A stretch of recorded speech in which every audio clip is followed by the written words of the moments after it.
Hello, entrepreneurs, artists, and creators. This is Dave from Founder Sensei. Hey, I'm here following up on this video that I made describing the differences between startups and established businesses. So if you haven't seen that video, check it out. It's about 15 minutes where I go into a lot of detail about the differences between these two. And I think it's a very, very useful concept for a variety of different folks.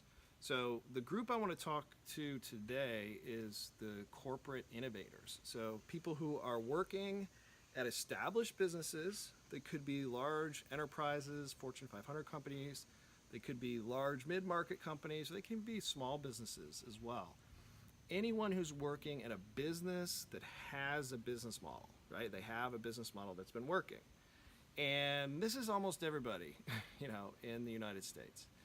So I think this is pretty relevant. So the thing to keep in mind is that there are really these two paths that exist within the innovation space. One is improving an existing business model.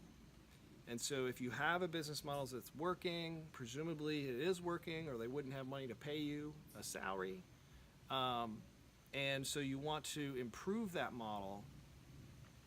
And most of the corporate activity you're going to be doing is along those lines. So developing plans, developing forecasts.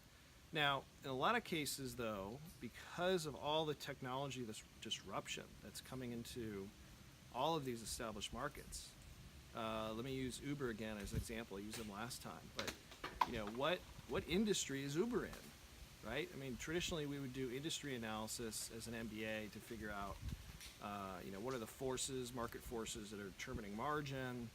If anyone studied Michael Porter's 5 Forces, this is what I'm talking about. But what industry is Uber in? Are they in the transportation industry? Yeah, but they don't own any vehicles.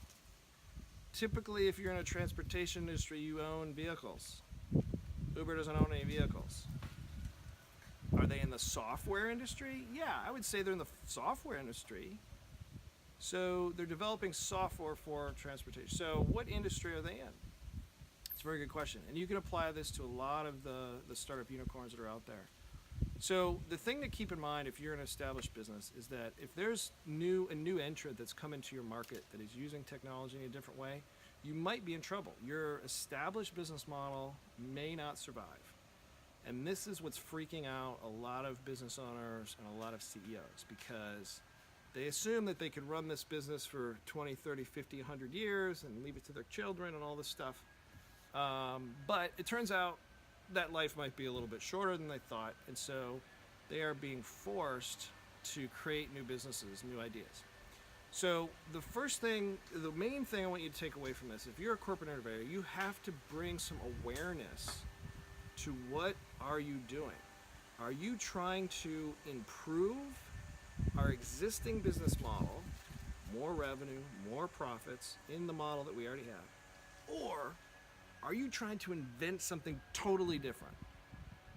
That is the question. And for every innovation project, you've got to answer that question. You've got to have some awareness into which mode are you operating in. Because if you're improving, then you can improve that through better execution. And all the skills and experience that you've developed working in an established business will be helpful. If you were trying to create something new, a new business model, I'm sorry, but none of that experience is going to be helpful. You need startup experience. And if you don't have startup experience, you should get some. You should find an entrepreneur who is not going to fit into your organization and does not want to work there, but figure out how to get him or her into your process, because that entrepreneur does have experience creating and inventing new business models. So have awareness on what mode are you operating in. Are we improving an existing business model, or are we inventing a new one?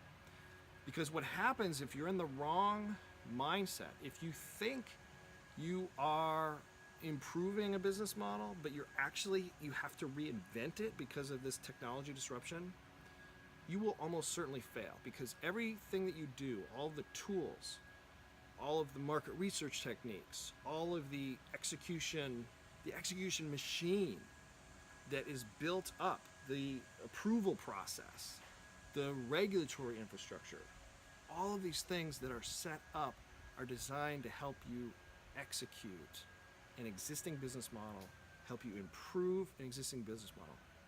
And they are going to absolutely stop you from inventing anything new.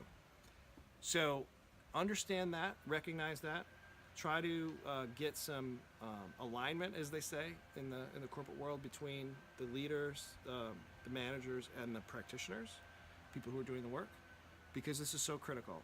I see so many companies engage in innovation projects, thinking that they are trying to invent something new, but they're following the same process, using the same people that are set up for improving an existing business model, not inventing a new one. So let me know if you have any thoughts or questions about that. You can reach me at dave@foundersensei.com.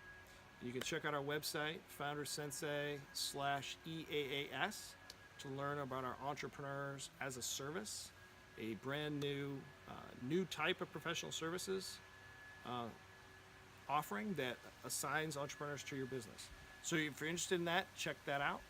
And I hope this has been helpful. Until next time.